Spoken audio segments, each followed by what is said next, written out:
I told you this was going to happen months ago. That when Mitch Trubisky struggled in relief of an injured Kenny Pickett, that the Steelers were going to part ways with him. They're going to absorb the cap hit of about $4.6 million, save money in the long run, all for the money that they were paying him to Mason Rudolph.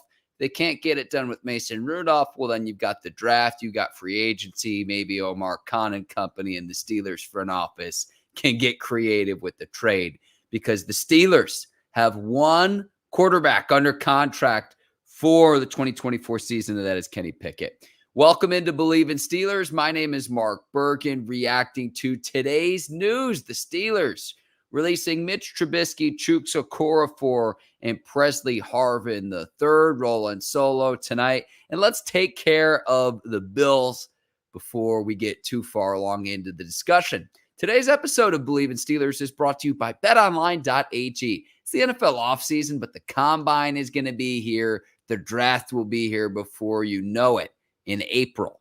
So if you want to place a bet on any of the action, once we get the over-unders for teams, if you want to bet on other sports too, betonline.ag is the place to do it. Use our promo code Bleav, that's BLEAV, to receive your 50% welcome bonus on your first deposit. Bet online, where the game starts. Mitch Trubisky, 2-5 as a Steelers starter. The Steelers released Trubisky a year after giving him a contract extension. And remember, they signed him when Kevin Colbert was still the GM before they drafted Kenny Pickett with the 20th overall pick of the 2022 draft. Trubisky throws 8 touchdowns and 10 interceptions. And I'm trying to figure out what the shining moment of Trubisky's tenure was. Maybe that crazy season opener against the Cincinnati Bengals 2 years back in a game that the Steelers had no business winning. They start out 1-0, but he's benched by week 4 for a rookie Kenny Pickett. And when he filled in this year, he was making $8 million a year. He was the 28th highest paid quarterback in the NFL this year. You weren't getting premium performance from Mitch Trubisky in a backup role. And that is why the Steelers released him. When people criticize Mike Tomlin for not moving off Mitch Trubisky sooner in favor of Mason Rudolph this past season, I said this so many times and I'm a broken record. I can give you 8 million reasons why. Mitch was owed $8 million. That was his salary cap hit. Mason Rudolph came back on the league minimum for a little bit more than $1 million. That's the reason why. And you weren't getting a premium performance. And then you have a guy who's making $8 million, again, the 28th highest paid quarterback in terms of salary cap allocation this past season. You want him holding a clipboard? Okay. So the Steelers can go out with the draft, mid to late rounds, get someone to draft and develop behind Kenny Pickett, because let's look at the teams that have been in the Super Bowl. Brock Purdy, Mr. Irrelevant, same draft as Kenny Pickett. 49ers moved off Trey Lance real quick. Real quick. We saw the Eagles do it with Jalen Hurts, who was a second-round pick, moving off Carson Wentz. We've seen the Cowboys do it with Dak Prescott back in the day. I think the Steelers are going to give hard looks to players in the draft, mid to late rounds. I don't think it's a first-round priority unless someone like a Drake May falls to you at the 20th overall pick. Or if a quarterback's of that caliber, a Drake May or a Jaden Daniels is falling and falling fast, and say, could we trade up to 14 or 15 to get him? To get our guy. Justin Fields is out there. Ryan Tannehill's out there too, considering Ryan Tannehill and Arthur Smith have a rapport from when both had success in Tennessee, when Smith was the OC for the Titans and Tannehill was able to get his career back on track. And I'm not saying Ryan Tannehill's the answer. I'm not. You sign Ryan Tannehill, you're saying we're not going to the Super Bowl. I understand that. But can it be an upgrade to what the Steelers got at the quarterback position this last season? They'll try to renegotiate with Mason Rudolph. I'm already seeing the reports that Rudolph is going to want a fresh start as an unrestricted free agent. So then what do you do from a Pittsburgh standpoint to where you have to bring in 2 quarterbacks? And even if you're Kenny Pickett's biggest supporter, 6 touchdowns, only 4 interceptions in his second year in the league. It didn't go well. He hasn't stayed healthy either season. His rookie year, when he came in during week 4, started from then on when he was healthy. In this past season, didn't stay healthy. So it's really important for the Steelers to get this backup role right. Look at what happened to Joe Burrow, Deshaun Watson, the physicality of AFC North football. It's going to be really important, and it wasn't going to be Mitch Trubisky. Why they signed him to an extension a year ago, I don't really know. Maybe you could argue he played better last year than this past season. Mason Rudolph was the best quarterback for the Steelers this season in a 4-game sample size. It's only 4 games. He looked a lot better than he did in 2019 this past year, but he might not want to come back either. And let's be honest here, with all of the stud quarterbacks in the AFC, even if Mason Rudolph comes back and he played well, he made the most of his opportunity, he's not your long-term answer. Let's be real. With Mahomes, with Josh Allen, with Burrow, with Lamar Jackson, with CJ Stroud, with Herbert and Harbaugh now, come on. Let's be real here. Let's be real here. Like, is that quarterback of the future out there? Okay, if you want to go get Justin Fields, I probably wouldn't give up a first-round pick if I'm Omar Khan and company. Could you get it done with a second-round pick with Chicago, though? And Chicago might not want to do a deal with the Steelers because that Chase Claypool trade to get Joey Porter Jr., awfully lopsided. The Bears moved off Claypool real quick. Moved off him real quick. So how inclined are the Bears to make a trade when they probably seek first-round compensation for Fields? I think that's a little bit high. Second rounder, I could entertain that conversation. Now, if you trade for Fields, though, and if you're the Steelers, the odds are maybe 10%. I don't think that they're high.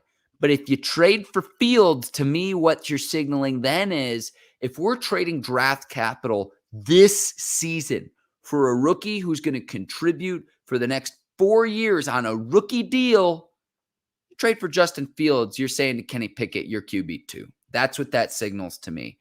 The odds of that happening, I don't think are high. But who else is out there that the Steelers could go get? Maybe Russell Wilson. Maybe Kirk Cousins. I personally think Kirk Cousins just rolls it back another year with the Vikings.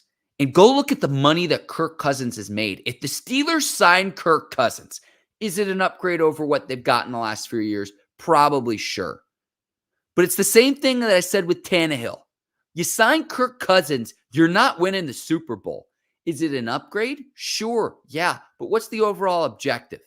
And you say, Mark, well, the Steelers haven't won a playoff game since January of 2017. I get that.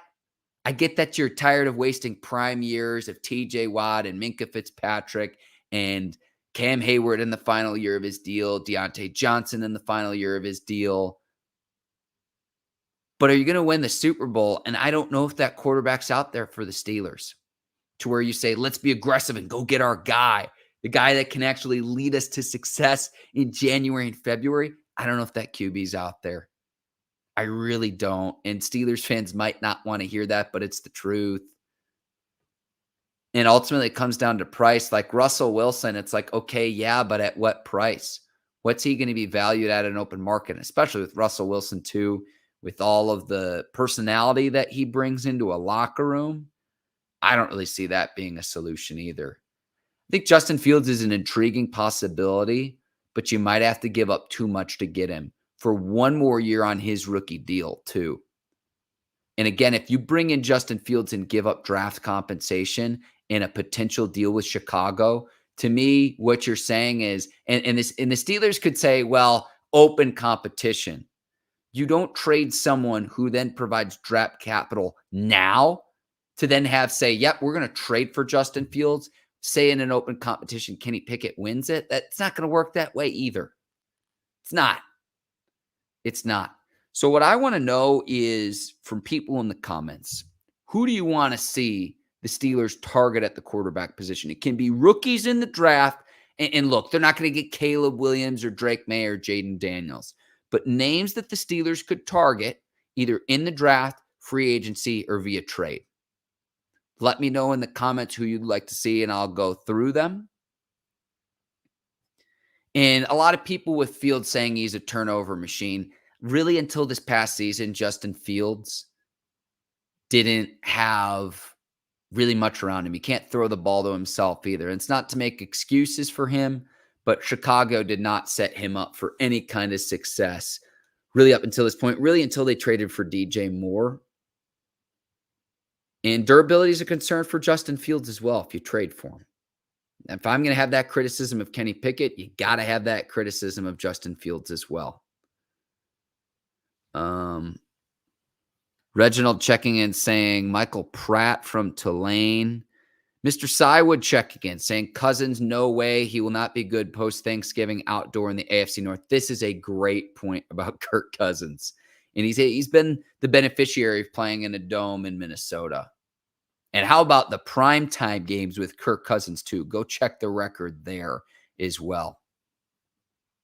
What I want to know too is what would you give up for Fields if you're interested in that at all? Everyone points to the turnovers, but if you think that the record was a problem, then you don't think Matt Nagy was a problem in Chicago either. Chad checking in saying he thinks that the Steelers are back and forth on Fields. Yeah. I want to say this too about Fields. He's not Trubisky. He's better than Trubisky. But he hasn't had the on-field success that you've probably hoped for if you're a Bears fan at this point entering year 4. And for me, if I'm the Bears, I draft either Caleb Williams or Drake May and trade Justin Fields. If you want to trade the pick maybe down to May or Jaden Daniels, I don't think they'll do that. I think Caleb Williams is still going to be the guy. But for me, to start over with the rookie contract, it's as simple as that. I think there are worse quarterbacks than Justin Fields. I think there are better quarterbacks than Justin Fields. And the Bears as an organization were floating it out when Tyson Bagent went 2-2 in relief as the starter of, could he be the guy as the undrafted rookie? That didn't last very long. And Fields got better as the season went along, but it was too little too late. But what I don't know from Steelers fans is what is your plan with quarterback? I think Kenny Pickett comes back. I would do everything to try to bring Mason Rudolph back, but at what price? For me, I'd say 2 years, $10 million. If he wants more, okay.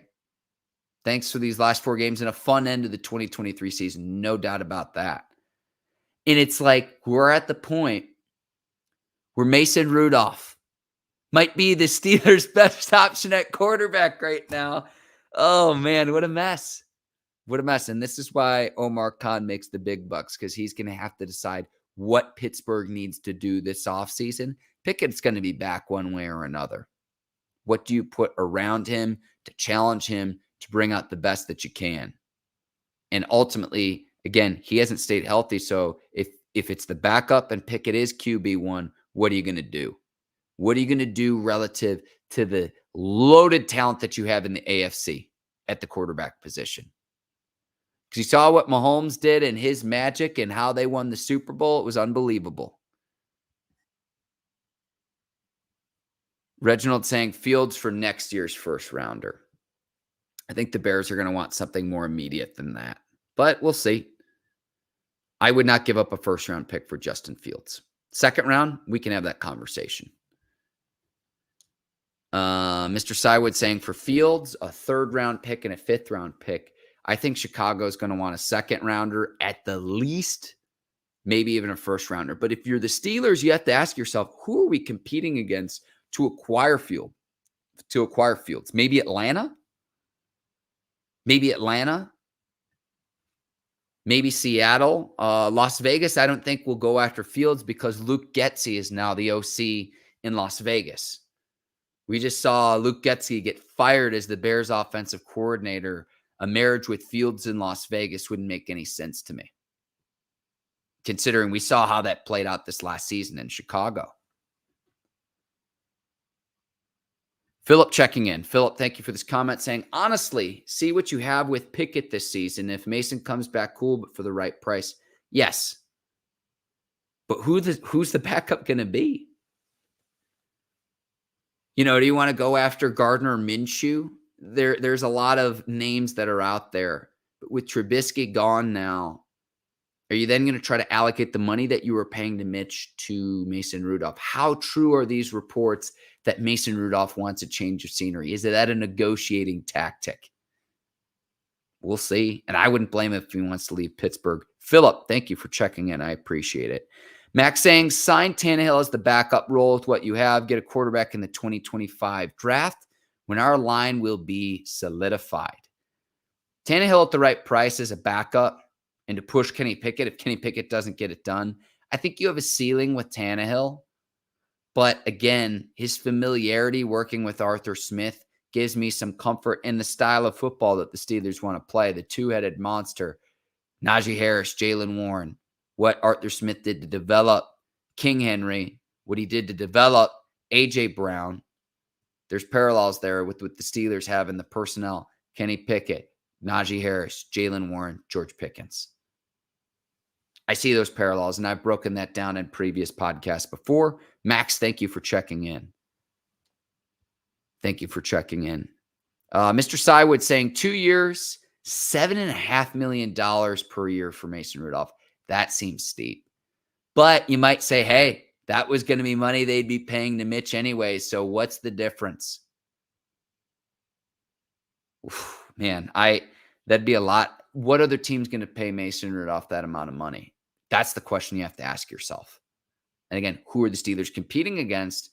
If you want to say, yeah, we want to re-sign Mason Rudolph, where could Rudolph go where he could potentially start or at least go into a quarterback competition to where he'd definitely be a backup? Mason Rudolph's capable of being a backup quarterback. We saw that this last year. And as sad it is to say, he played the best among the Steelers' 3 quarterbacks this year. Mr. Sywood saying that Mason Rudolph could go to Minnesota. Yeah, potentially. I still think Minnesota can't goof this up. And the reason why I think Kirk Cousins goes back to Minnesota is they'd have to pay a premium for him. They're not going to want to goof around with the Justin Jefferson deal. They're going to want to keep him in a Vikings uniform. And they're probably going to pretty quickly realize Kirk Cousins isn't great. He's not going to win you a Super Bowl, but he's probably better than the rest of what's out there. Maybe the Steelers say the same thing, but I don't want to pay Kirk Cousins $40 million a year. That makes sense at all? It's like, I don't want to pay a premium for Kirk Cousins where he's at best good, maybe to very good, but to be elite? No.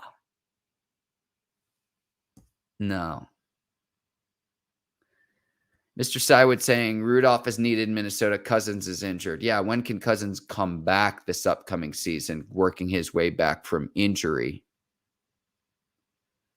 Jeremiah asking a question. This is a good question. Any quarterback the Steelers bring in would only be a bridge quarterback until the Steelers find the franchise QB. Do you agree? I think you would still hope that Kenny Pickett is that guy, but hope isn't a strategy. I will also say this. When Pickett seemed to start making some strides in developing, he would get hurt. What can he do with the new OC? Pickett's going to be back regardless. So if he's your starter, what do you do?